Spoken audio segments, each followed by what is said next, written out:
come, sir? No. Yeah, please come. Please sit down. Thank you. Mister Khatale, Yes, sir. कुठले राहणार तुम्ही? Sir मी गाव पाटोळे तालुका सिन्नर जिल्हा नाशिक. तालुका सिन्नर. Yes sir. तुम्ही स्वतःबद्दल सांगा काही. सर माझं प्राथमिक शिक्षण माझ्या गावातच झालं, जिल्हा परिषद प्राथमिक मंदिर पाटोळे येथे. त्यानंतर मी इंजिनिअरिंगसाठी प्रयत्न केला 12वीमध्ये. त्यानंतर CET थ्रू मी Karmaveer Kakasaheb college of engineering Nashik इथे BE मध्ये ॲडमिशन घेतलं. त्यानंतर माझं MPSC थ्रू सेक्शन ऑफिसर या पदावर सिलेक्शन झालं. सध्या मी प्रोफेशनली सेक्शन ऑफिसर म्हणून वनवती नागपूर येथे कार्यरत आहे. ओके. इंजिनिअरिंग कॉलेजमध्ये तुमचं जे झालं होतं ॲडमिशन ते CAP round through. Yes. Okay sir. Range officer म्हणून काही दिवस होतात का तुम्ही? सर माझं सिलेक्शन झालेलं, म्हणजे दोन्ही एक्झाम एकाच वेळेस होत्या. त्याच वेळेस मला MPSCची पण पोस्ट भेटली आणि रेंज फॉरेस्ट ऑफिसरची पण पोस्ट भेटली. तर मी ती जॉईन नाही केली, मला फर्दर प्रिपरेशन करायची होती. So between range forest officer, you preferred to become a section officer, Yes, sir. right? Sir मला पुढे जाऊन UPSCची तयारी करायची होती आणि एका ठिकाणी जॉब होता. That was my priority. आणि रेंज फॉरेस्ट ऑफिसरसाठी जवळपास 18 महिन्याची ट्रेनिंग शेड्यूल असतं. तर त्यामध्ये फिजिकल ट्रेनिंग किंवा टूर्स असतात, तर मला तिथे शक्य नसतं. आणि मुंबईला sir state institute for administrative credit institute, तर मंत्रालयातून आल्यानंतर 6 ते 11 पर्यंत मला अभ्यास करता आला असता. That was my main priority. So that you could achieve. Sir, I have appeared for UPSC mains in last year and for Indian Forest Service mains also in the last year. But I have not been able to crack UPSC mains exam. Now I am trying again. What were your subjects for UPSC? So my option was history at that time. अच्छा. History हा subject देखील Indian forest service करतात? No sir, for Indian Forest Service agriculture engineering. I was talking about UPSC civil service mains. अच्छा अच्छा अच्छा. Indian forest सर्व्हिसची वेगळीच परीक्षा होते ना आता? Yes sir, प्रिलियम एकच होते, मेन्स मात्र वेगळं होतं. ICF म्हणजे कट ऑफ दोघांचं वेगळं. Maharashtra forest service. Maharashtra forest service. No, I also have appeared for. You appeared for Indian Forest Service also. Okay. Prelim is common for ICS and IAS, but mains is different. Mains are different. So where you couldn't do well, how do you propose to improve on that and reappear? Age is on your side. You can still appear a couple of times. Yes, 3 attempts are remaining, sir, and I was not able to perform in my optional subject. History was my optional subject. I got only 200 marks in that. तो interview call पण नाही आला? No, sir, no. अच्छा. Okay. Nashik शिक्षण वगैरे नाशिकला झालं? Yes, sir, नाशिकला Karmaveer Kakasaheb college of engineering आहे. Right. तिथे माझं BE मेकॅनिकल सेक्शन आहे. What is Nashik famous for? Nashik famous for many things, sir. First thing for that is the wine capital of India, as well as the onion capital of India. Then it is also famous for religious gathering known as Kumbh Mela. Then Indian security press is there. Then Asia's biggest artillery center is there. So it is also known as mini Maharashtra. So all types of climate appears there. So it is. Police Academy is there? Yes, Maharashtra Police Academy is also there. Then Maharashtra Engineering Research Institute, that is called as MERI, is also there. Have you ever been to Trimbakeshwar? Yes, sir. How many times? For many times, sir. 6 to 7 times, but not recently. I used to go before 12 when I was there. त्र्यंबकेश्वरला जाताना मध्ये एक डोंगर लागतो, तो देखील प्रसिद्ध डोंगर. Yes, sir. काय आहे? That is known as Anjaneri. That is the birthplace of Hanuman. Have you climbed up Anjaneri? Yes, sir. I went there. That was very beautiful weather at that time when I climbed there. Once you climbed it up? Yes, once I climbed there. There is a special bird which is found only in that area, Anjaneri mountains. Okay. कोणता पक्षी आहे तो, काही माहिती आहे का? By chance? Sorry sir, I am not. इतका मोठा पक्षी आहे, तुम्ही त्याला विसरू शकत नाही, इतका मोठा. Sorry sir, I don't know, but can I guess? Guess please do that. Emu? I don't नाही know. नाही, एमू सांग असा गेस नका करू. एमू आपल्या देशामध्ये नैसर्गिक आढळणारा पक्षी नाहीये. Oh, that is wrong. हा. Yes. हा आपल्या इथे ज्याला तुम्ही व्हल्चर म्हणतो आपण, व्हल्चर ऐकलंय कधी? Oh, sir. गिधाड. Yes, sir. Yes, sir. ते डोंगरामध्ये जे दगडाचे असे असतात ना, प्रेसिपिटस स्लोप भिंतीसारखे, त्याच्यामध्ये अशी छिद्र दिसतात बघा, कधी कधी त्याच्यातनं पांढरं असं बाहेर वाहताना दिसतं. हो हो हो. ही ह्या पक्षाची विष्ठा असते, ती बाहेर बाहेर वाहून येते. So Anjaneri is very famous for these birds. By the way, I just Thank you, sir. What are your hobbies? Sir, my hobby is reading books. Actually, I was not having a hobby, but from last 2 years, I'm developing reading books as my hobby. अच्छा. Which type of books do you read? Sir, right now I'm reading on the international affairs or some. Can I switch to Marathi? Please please. तुम्ही UPSC जर तुम्ही बोलले म्हणून तेव्हापासून English आपण shift होतो. मराठीत सांगा बिलकुल बिंदास. सर, मी सध्या रशियन रिव्होल्युशन संदर्भात जी बुक्स आहेत जॉर्ज ऑरवेल यांची, ती वाचतोय सध्या. त्यामध्ये मी ॲनिमल फार्म हे बुक वाचलंय आणि 1984 कादंबरी सध्या रीड करतोय. बरं. आणि आरेको म्हणून फायनल सिलेक्शन झालं होतं, इंटरव्ह्यू वगैरे झाले? सर, सर्व फायनल सिलेक्शन झालं. कधी झालं इंटरव्ह्यू? 2017 मध्ये झाला. November 17 November 2017. इंटरव्ह्यू मध्ये वगैरे चांगले मार्क पडले? I got 29 marks out of 50. अच्छा. इंटरव्ह्यू वॉज हिअर ओनली, नागपूरला की तिथे? No sir, it was in Mumbai. अच्छा. All right. But you didn't have any liking for No sir, I do like forest post, but I really want to appear for UPSC. That's why. right. Because RFO is good post as compared to section officer, I think so. But in order to achieve further goal, I have to sacrifice that. You explained in a very nice way how it was advantageous आणि तिथे coaching वगैरे जे होतं Yes, ते sir. देखील तुम्हाला सहज attend करताय. तिथे आता किती दिवस have you worked in section officer? You have occupied chair there or training is the No, first sir. thing you have to do? I am not quite sure, but I just come here for the training purpose. 6 months training schedule is here. And then you will go back and join. Yes, then after that we will go for district attachment. So what is exactly problems at the district levels? How to handle the responsibilities or the जे क्षेत्रीय कार्यालयाकडून जे प्रस्ताव येतात section ऑफिसर्सला, तर त्या प्रस्तावावर कसा विचार केला पाहिजे, नक्की ऑन फील्डला काय प्रॉब्लेम असतं. कारण सेक्शन ऑफिसर म्हणून बऱ्याच वेळेस ऑन फील्ड नॉलेज नसतं, तर त्यावर नक्की कसं काम केलं पाहिजे, त्यासाठी मला 2 महिन्याची शेअर. पुष्कळ ठिकाणी असं म्हटलं जातं मुख्यमंत्र्यांपेक्षा देखील पॉवरफुल पोस्ट सेक्शन ऑफिसरची असते मंत्रालयातली. हे का म्हटलं जातं? काय करतो असं ते? कोणत्या प्रकारचं काम त्याच्या हातात असतं? सर, सेक्शन ऑफिसर बेसिकली आधी या पोस्टला डेस्क ऑफिसर असं नाव होतं. तर प्रत्येक डेस्क सिस्टम असते तिथे आणि प्रत्येक डेस्कला सब्जेक्ट दिलेले असतात. 7 ते 8 सब्जेक्ट एका डेस्कला असतात. तर संपूर्ण महाराष्ट्रातील 7 ते 8 सब्जेक्टची जबाबदारी त्या डेस्कवर असते. त्यामुळे त्यांनी घेतलेल्या एका निर्णयामुळे किंवा त्यांच्या वरिष्ठ अधिकाऱ्यांनी पूर्ण महाराष्ट्रातील जे संबंधित विभाग येते त्यांच्यावर त्याचा परिणाम होतो.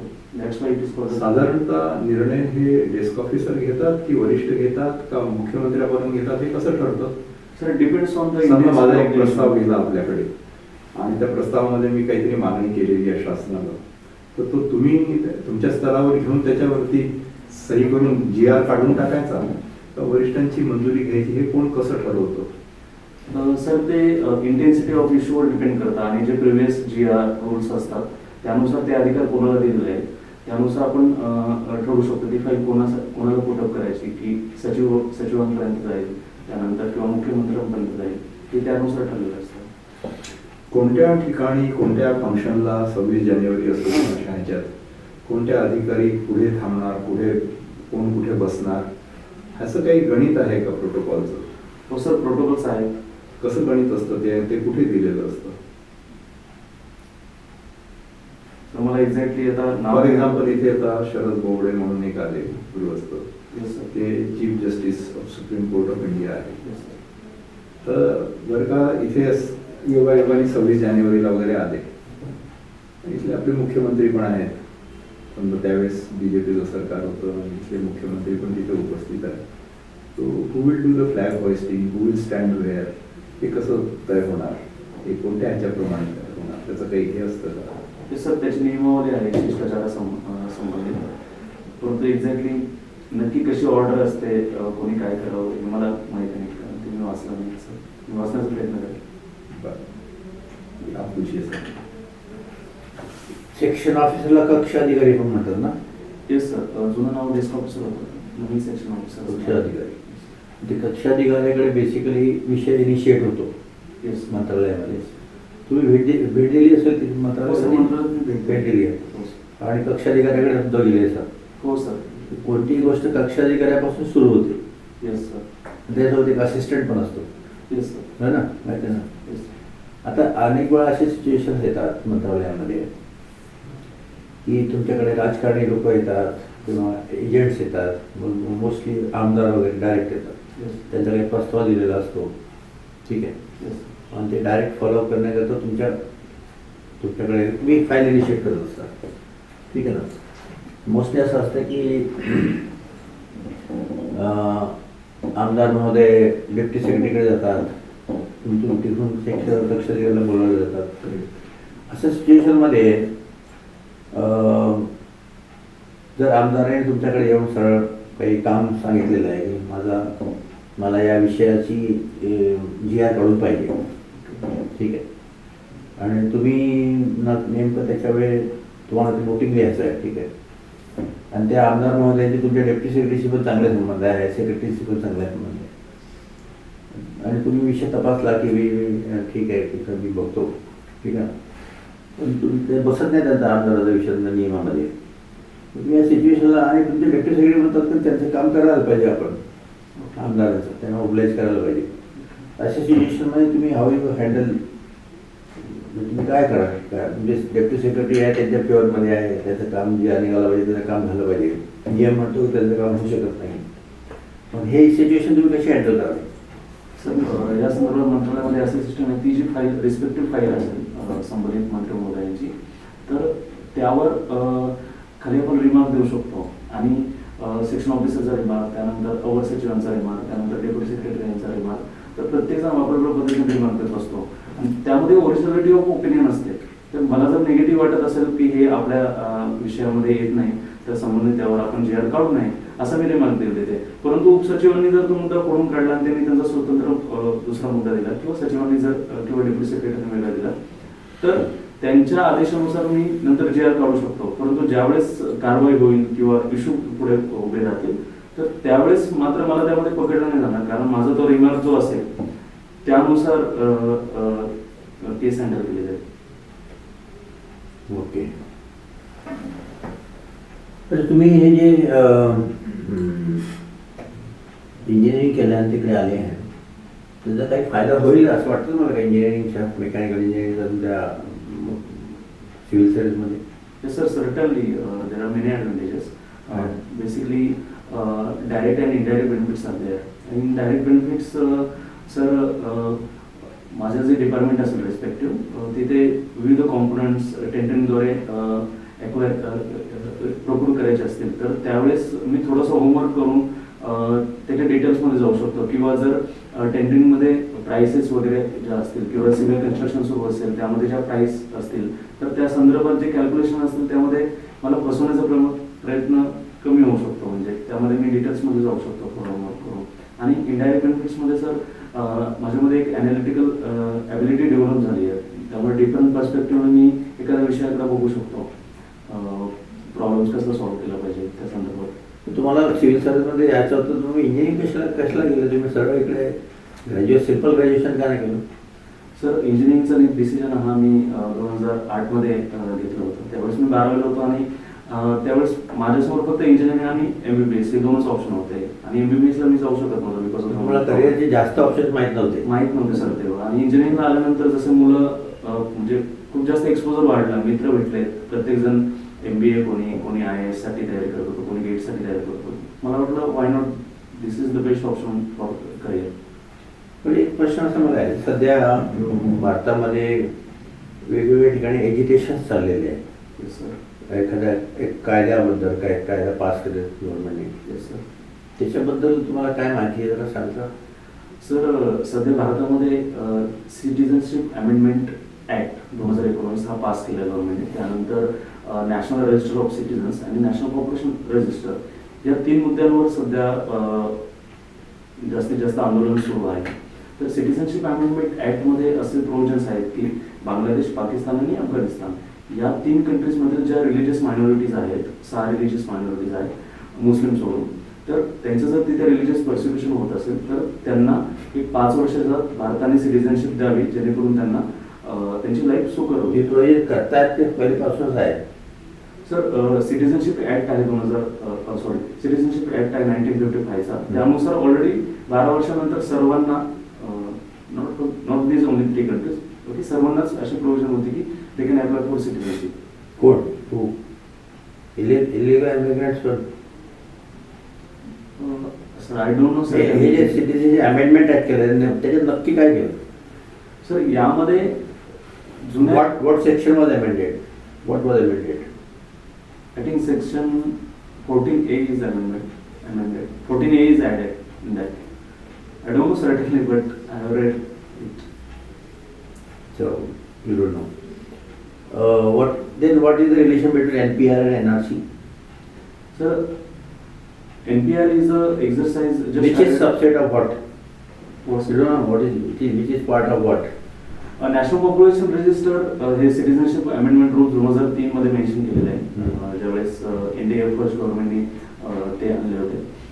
त्यामध्ये रूल नंबर 3 मध्ये NRC मेन्शन आहे कम्प्लिटली, आणि रूल नंबर 3 चा सब क्लॉज आहे 4 मध्ये NPR. Why NRC is necessary?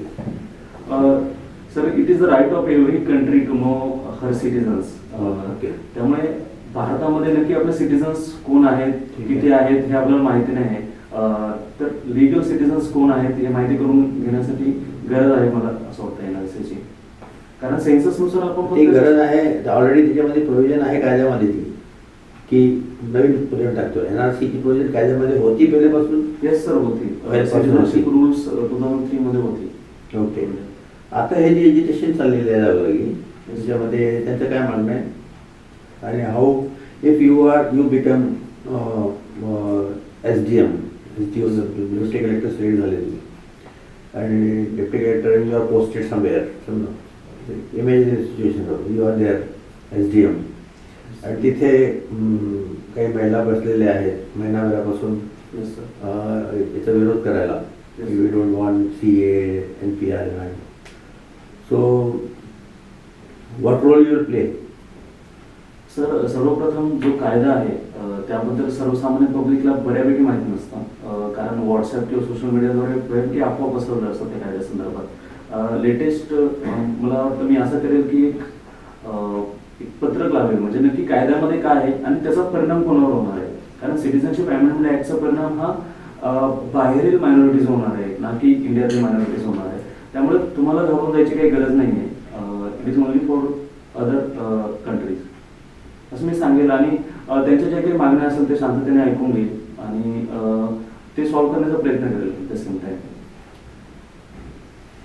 त्यांनी जर म्हटलं की आसामचं उदाहरण देऊन दिलं तुम्हाला, उदाहरण आसाम माझे लोक डॉक्युमेंट दाखवू शकले नाही, ते भारतातले लोक बाहेर आले NRCच्या, तसा आमच्यावर प्रकार झाला, तर कायद्यात काही तरतूद नाही आमच्याविषयी, तर तुम्ही त्याच्याबद्दल काय त्यांना how will to satisfy them? Sir गव्हर्नमेंटने अजून या कायद्यामध्ये अजून खूप साऱ्या ॲम्बिग्युटीज आहेत. म्हणजे अजून क्लॅरिफाय केलेलं नाही की नक्की डॉक्युमेंट्स लागतील किंवा नाही लागणार, किंवा NPR जे आहे नॅशनल पॉप्युलेशन ऑफ रजिस्टर याचा वापर NRC साठी केला जाईल का नाही हे अजून क्लिअर नाही आहे. त्यामुळे मला असं वाटतं की हे गव्हर्नमेंटने आधी क्लिअर केलं पाहिजे, त्यानंतरच यावर क्लिअरिटी येईल. ॲट द सेम टाइम मी त्यांना हे सांगू शकतो की यावर अजून निर्णय नाही झालेला. तुम्ही नॅशनल हे जे रूल्स आहेत 2003चे, yes sir, have you gone through the rules? No sir, I have seen debate on it. Have you gone through the Indian Citizenship Act 1955? Yes sir, I have gone through it while studying for this. त्याच्यामध्ये 14A आहे, त्याच्यामध्ये section 14A आहे. Sorry Okay. sir. Thank you very much. ठीक आहे.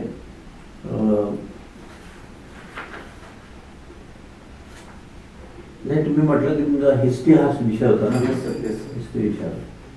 History म्हणजे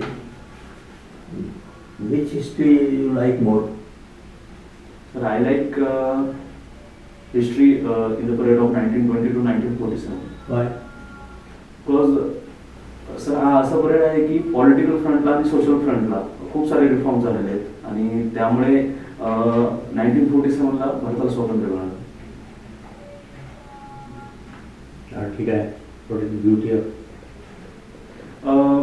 मला असं वाटतं की त्या ज्या पिरियडमध्ये सर्वात मोठा मंत्र आपल्याला महात्मा गांधीजी यांच्या रूपाने नॉनवाल यांच्या रूपाने भेटला आणि एक पॉलिटिकल लिडरशिप तिथे उभे राहिले आणि खूप सारे सामाजिक लीडर्स उभे राहिल्यामुळे ज्या आपल्या सामाजिक रूढी परंपरा होत्या ज्या जाचक होत्या सर्वसामान्यावर त्या पण बाजूला केल्या गेल्या कॉन्स्टिट्यूशनच्या रूपाने आणि एक चांगली स्ट्रॉंग पॉलिटिकल लिडरशिपही आपल्याला उभे राहिले. म्हणजे ॲज कम्पेअर टू पाकिस्तान, त्याच वेळेस पाकिस्तान तयार झाला किंवा पाकिस्तान, तर तिथे डेमोक्रेसी रुजू शकली नाही कारण त्याप्रमाणे तिथे तसे रिफॉर्म्स आले नाहीत किंवा तसा विचार केला गेला नाही. परंतु भारतामध्ये मात्र पॉलिटिकल आणि सोशल लिडरशिप चांगले भेटल्यामुळे आपली कॉन्स्टिट्यूशन त्या पद्धतीने फ्रेम केली गेली आणि constitution is the only reason I think आपण एवढ्या 70 वर्ष कालावधीसाठी डेमोक्रेसीमध्ये प्रगती करू शकलो.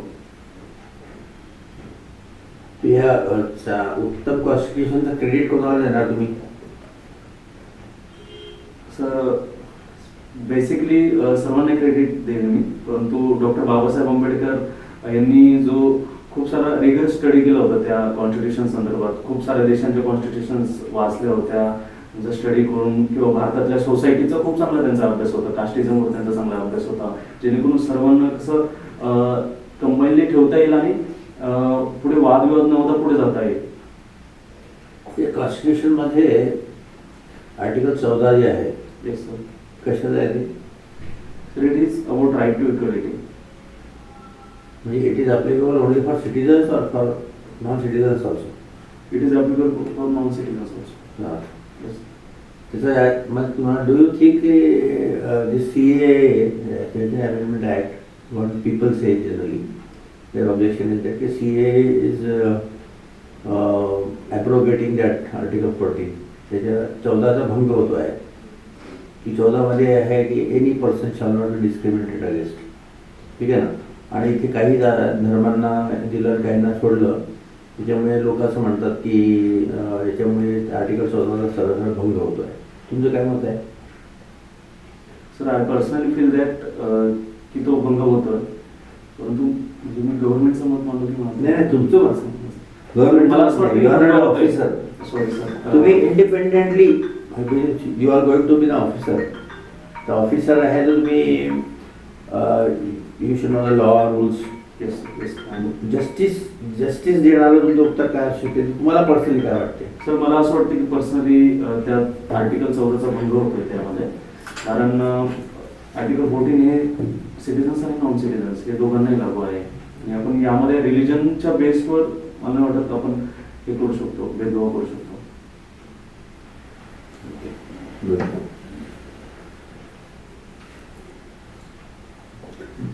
साहित्यिकांचं गाव समजलं जातं नाशिक. प्रसिद्ध साहित्यिक कोण आहेत तिथले? सर प्रसिद्ध साहित्यिक कुसुमाग्रज म्हणजेच श्री विष्णू वामन शिरवाडकर हे देखील प्रसिद्ध साहित्यिक आहेत. त्याचप्रमाणे अजून त्याचप्रमाणे सर विनायक दामोदर सावरकर यांनी साहित्यामध्ये यांचे साहित्यामध्ये बरेच लिखाण आहे.